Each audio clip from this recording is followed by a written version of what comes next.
మిమ్మల్ని కెరీర్ ముందు నుంచి చూస్తున్నాను. చాలా అగ్రెసివ్‌గా మాట్లాడతారు. ఈరోజు మాత్రం స్కూల్‌కి వచ్చిన పిల్లాడు కూర్చొని పద్ధతిగా చాలా కామ్‌గా, పొలైట్‌గా, చాలా పద్ధతిగా ఒక స్కేల్ ప్రకారం మాట్లాడుతున్నట్టు అనిపిస్తుంది ఎందుకో. నేను ఎప్పుడు లోపల అనిపించేది మాట్లాడతా. ఇప్పుడు ఇట్లా అనిపిస్తుందేమో అట్లా మాట్లాడుతున్నా. ఆ రోజు అంటే ఇప్పుడు ఇనిషియల్ స్టేజ్లో అగ్రెషన్ అదొక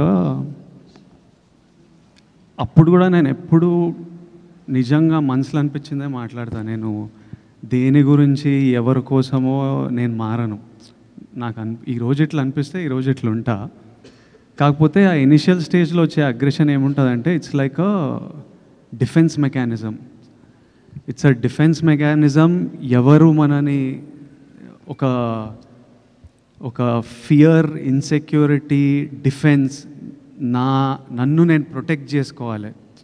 ఎవరు నన్ను తక్కువ మాట్లాడొద్దు, ఎవరు నా వైపు ఫింగర్ పాయింట్ చేయొద్దు, నేను డిజర్వ్ చేసింది నాకు దొరకాలి అనే అప్పుడు నేను ఒక్కడనే నా డిఫెన్స్. సో ఓవర్ ప్రొటెక్టివ్నెస్లో కొంచెం ఆ అగ్రెషన్ ఉంటుంది. నెమ్మదిగా what will soften a man is love.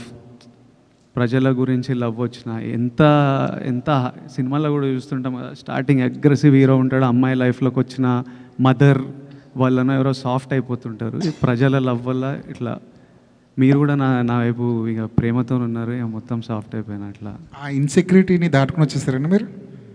ఆ ఫియర్ పోయింది. ఇంకా ఫియర్ అంటే ఎవరు ఏం చేస్తారు, మనని ఎవరు ఎట్లా మ్యానిపులేట్ చేస్తుండ్రు, ఈ ఫియర్లు ఇనిషియల్ స్టేజ్లు ఉంటాయి. మనకు ఎవరు లేరు కదా మనకు సపోర్ట్ చేయడానికి. సో అది ఉంటుంది 100%. డెఫినెట్లీ అన్నీ ఏదో ఫియర్ నుంచే పుడతాయి. Any sort of behaviour fear, లైఫ్లో ఎక్స్పీరియన్సెస్, చిన్నప్పుడు గ్రోయింగ్ అప్లో experiences, it will all be part of that. Every change also that happens is because of the experience. నా చుట్టూ ఉండే ఎక్స్పీరియన్స్, ఎన్వైరన్మెంట్ వల్లనే ఆ చేంజ్ కూడా వస్తుంది.